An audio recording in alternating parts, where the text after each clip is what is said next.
How much should one value the college experience?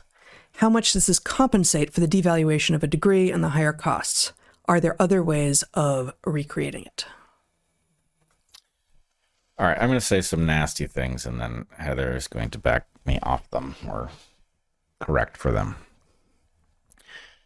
We have now sent both of our kids off to college. They did spend one terrifically productive year abroad, which I thought was very valuable, even if the... Earning college credits, and they did take and succeed in their classes. I think the classes were far less valuable than the exposure to a vibrant other culture or a couple cultures. Yeah. Which was totally predictable, right? We were not expecting it to be the great classroom experience of their lives, though they each got some stuff from it that was good. Yep. But in general, I'm going to pull no punches. I absolutely think college has become a despicable racket. That there are occasional faculty members who are good, who give a damn, and who create transcendent educational experiences, but they are few and far between. And in general, why did we send our kids off to college if at least one of their parents, and mostly both of their parents, see it in a similar light? The answer is there is no alternative mechanism by which to integrate yourself into your generation's culture. You can't find your people if you're headed off to the factory. And finding your people is very important. And so we end up buying a very mixed experience educationally, a dubious, there's no guarantee that you go to college and come out smarter. Lots of people come out dumber, obviously. Yeah. Right. So you need to inoculate your children to some of the traditional risks and some of the new risks, and make sure that they know how to think for themselves and have sort of social resistance built in. You do, but in general, the thing that frustrates me is college is hugely expensive. The idea that there's no way that you could take even 20% of the money that you spend paying this institution that is embarrassingly broken. If you dedicated 20% of that or 50%, you couldn't generate something that would solve the problem that college still solves, which is gathering people and providing an environment in which they have natural reasons to find each other and all of this stuff. You can't solve this problem much cheaper without pretending that the value is that we're making your child smarter. Yeah. But apparently not. Yeah, and there have been attempts, and I don't see them having been successful yet. I'll say, there's a lot to be said here. There's two things at least that I want to get said.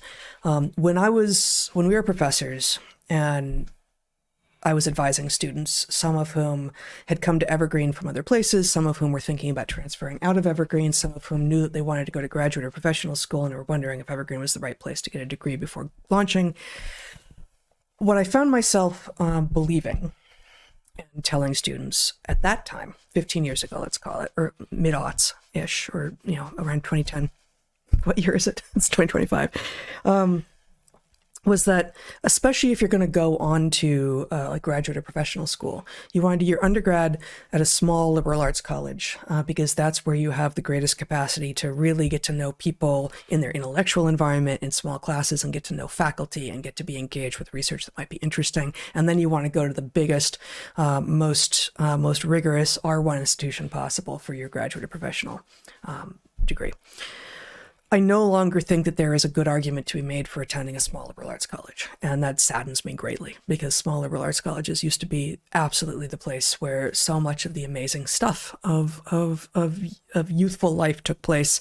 And they are just so maybe universally captured now that I don't think it's worth the risk. And so I think really you want to be at a big university for your undergrad if an undergraduate education is what you've decided that you need. And I do think that in part for the reasons that you have laid out with regard to coming to know your people, not just like learning what your people think en masse, but coming, at a school with 20, 30, 40, 50,000 people, students, there are going to be some who you will resonate with. And you may never even find them in a school that big, but you're far more likely to know that they are there and just like put yourself out there and meet lots and lots of people when you have a lot to potentially meet. And then I would say that as we argued in Hunter-Gatherer's Guide, what is school for? School is not for a lot of the stuff that school is being used for, but school is for some things. And so of the 8 courses that our boys are currently enrolled in, at least 3 of them actually require school.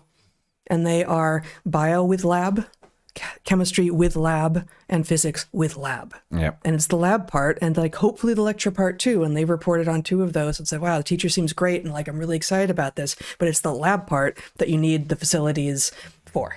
Right. Yep. And so like, you're not going to get that on your own. And this is, one of our sons did a year-long engineering internship and learned a ton, but there was no one else his age.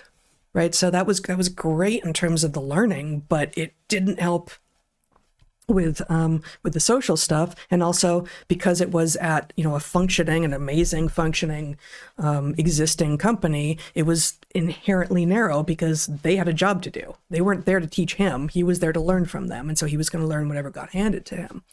So an educational experience potentially allows the young person who's gone there to say, I'm going to push myself to be exposed to the things that are most unlikely to be on offer to me once I leave this school. Very well said. I want to add one refinement.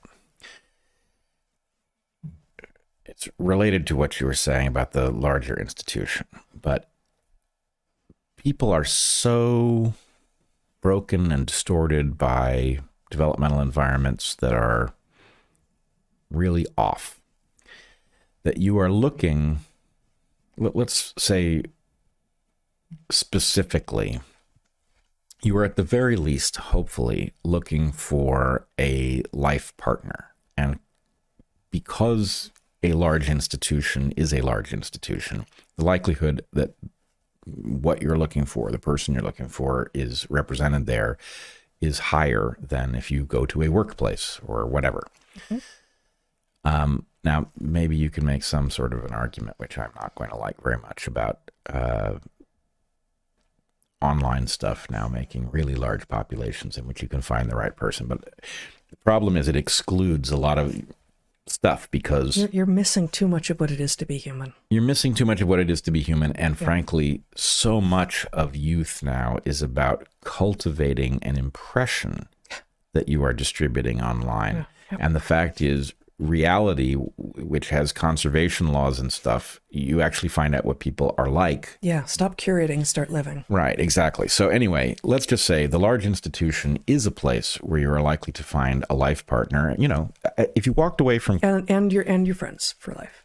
What I was going to say is if you walked away from a modern college experience with a life partner and 1 or 2 lifelong friends, and it didn't make you dumber, that's a slam dunk, right? If you got smarter, hey, that's even better. With the caveat that if you have 20 years worth of student debt accumulated, that's a hole. That's a big hole. That's an important point. Yeah. But anyway, the point I was going to make is this. If you had a population of people who were basically healthy mentally and in every other way, then it might be that you didn't need a huge population to find the right person to partner with. Because one of the things that I think is really not well understood about partnering well is that partnering early and growing together is the solution of how you end up with somebody who is just right for you, much more likely than trying to find the just right person from all of the strange, constructions that have resulted from a developmental environment that doesn't make any sense. Mm-hmm.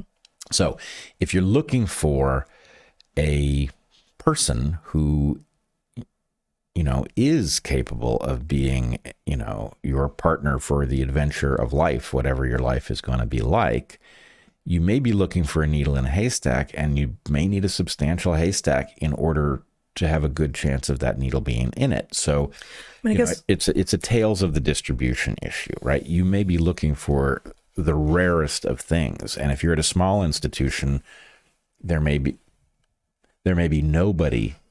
If you're looking for something above that line in terms of its unusualness, a small institution may have very low chance of having that person. A large institution has a much greater chance, Related to this point, with regard to the numbers, is that a large institution will have many more opportunities to both to do things you already know you like to do and to discover things. And so I'm talking about clubs and outings and, learn to play the guitar, discover that you love to go and listen to flamenco music, become a trail runner, learn how to play chess, play Ultimate for sure. Ultimate's great in particular. Yes, I'm biased, but both are, but because it's an actually functional co-ed game. So you can play. You can play Ultimate and be athletic and active, and it's fun, and it's both low stakes, and also it teaches you how to referee yourself because it's a self-refereeing game, and it doesn't suffer. It's a different game when it's all female or all male, but it doesn't suffer for being a co-ed game.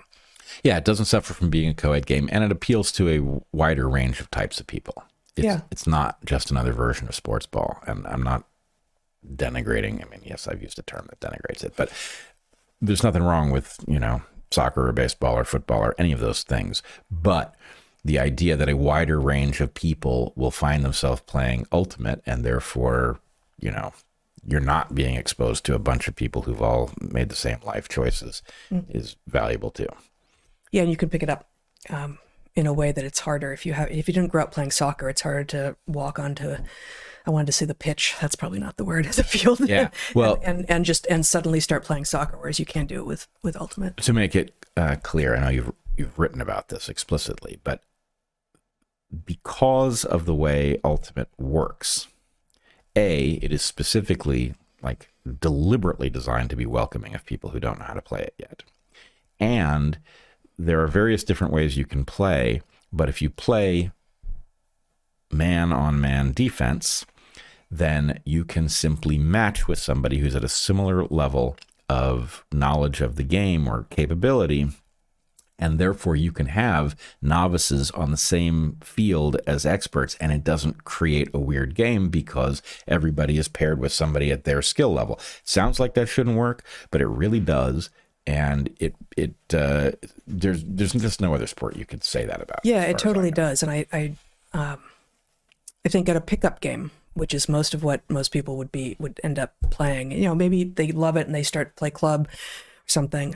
And then you're going to learn how to play zone defense, and that, what Brett just said about wildly mismatched players on a team, as long as the other team also has wildly mismatched players working, doesn't work as well if you've got a zone defense going. But man-on is the usual thing, certainly in a pickup game, and it's amazing. And somehow this is still related to this question about college, because while there's probably Ultimate at almost every college campus at this point, again, the bigger the school, the more likely there are to be games at any moment in time when you happen to be free. And it's also, although my experience both, is that the people who end up showing up to play Ultimate tend to be a great group of people, almost to a person, unless they dive into your knee and take out your ACL. Bastard. But a bigger group to be able to, move around between pickup games. And, again, if you decide that's not for me, instead I'm going to take up, it could be anything. I'm not coming up with examples that don't at all appeal to me, but there's so many possibilities that are outside of the academic value of school. And it's also true that there are some things that you may want to know, like laboratory sciences, that you just can't get outside of the school environment. Yep.